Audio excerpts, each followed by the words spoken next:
your God power. Get everything you ever wanted and live the life of your dreams. The Master's Course.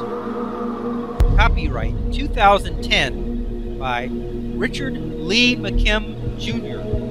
All rights reserved. Let the quest for knowing begin.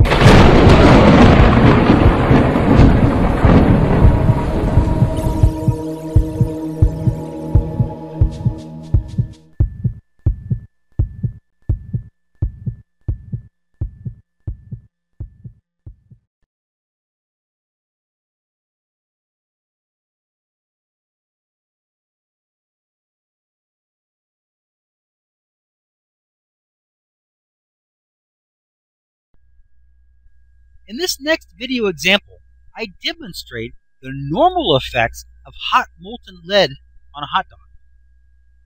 Video example, hot molten lead poured on hot dog. What is this video about? This is a demonstration video of what kind of damage would normally occur to a person who poured hot molten lead in their mouth. Of course, this is a demonstration that is being performed in a different reality than that experienced by the man in the example above. The lead is first heated until it reaches the molten liquid state. Then it is poured onto a hot dog to demonstrate how the extreme heat of the molten lead almost instantly cooks the hot dog, and in fact burns it beyond recognition in a matter of minutes. Let's look at this illustration here. Normal reality. In the physical meaning, hot dog is made of flesh.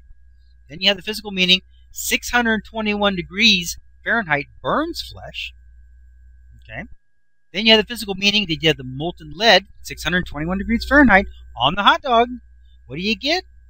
Just exactly what you think you get. You get a hot dog that's severely burned. Just that simple.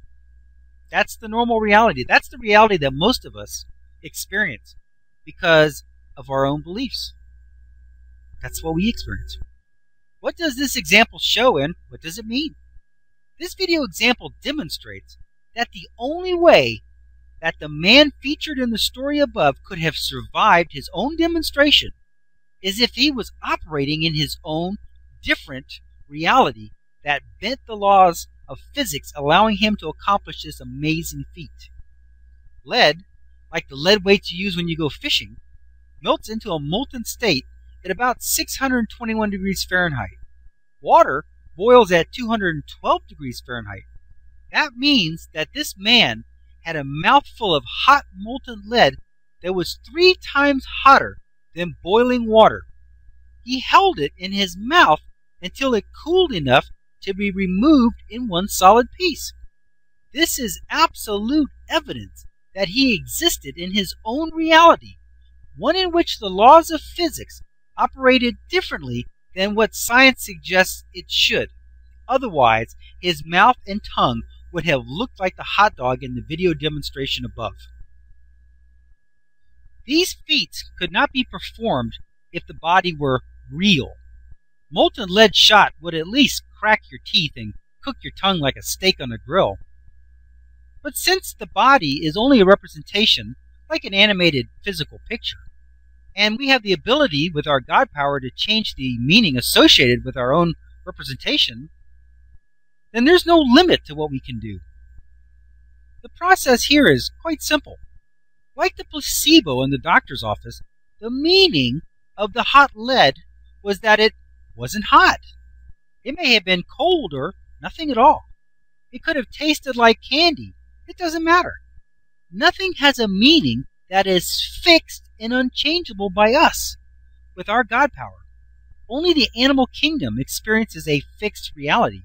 You couldn't pour a hot molten lead shot into an animal's mouth without cooking his entire mouth region and no doubt resulting in death. However, by the same token, you couldn't put the hot molten lead in anyone else's mouth either without the same result. Not because they couldn't accomplish and do what these men could do, but because they don't know that they can do it.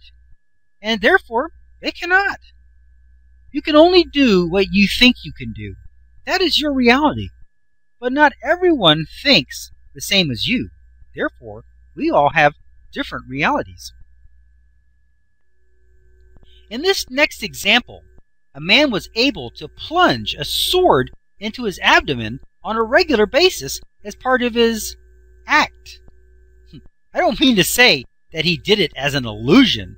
He actually stuck the sword through his flesh and through his inner organs as part of his performance. Just remember that just because you are seeing some trick or amazing act being performed in front of an audience doesn't mean that it is an illusion. It could be real.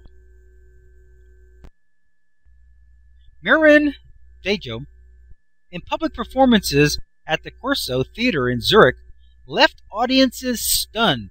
In plain view, he would have an assistant stick a fencing foil completely through his body, clearly piercing vital organs, but causing him no harm or pain.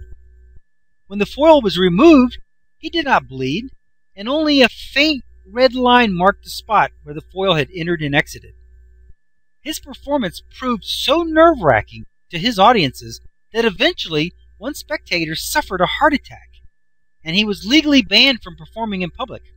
However, a Swiss doctor named Hans Ostjord learned of his alleged abilities and asked him if he would submit to scientific scrutiny. He agreed, and on May 31st, 1947, he entered the Zurich Cantonal Hospital. In addition to Dr. Ostjord, Dr. Werner Bronner, the chief of surgery at the hospital, was also present, as were numerous other doctors, students, and journalists. He bared his chest and concentrated, and then in full view of the assemblage, he had his assistant plunge the foil through his body.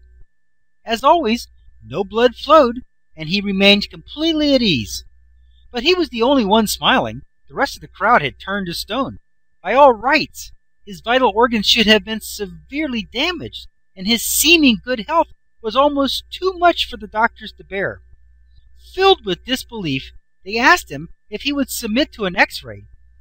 He agreed, and without apparent effort, accompanied him up the stairs to the X-ray room, the foil still through his abdomen.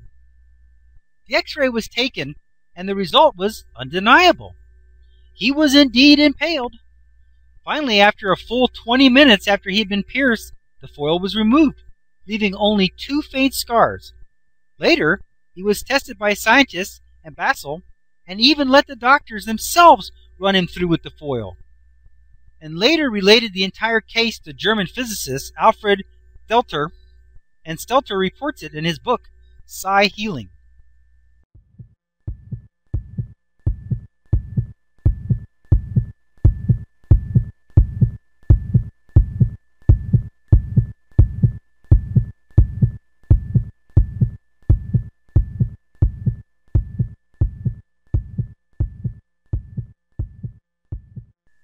To continue, go to How to Use Your God Power, Chapter number 10, Segment number 23.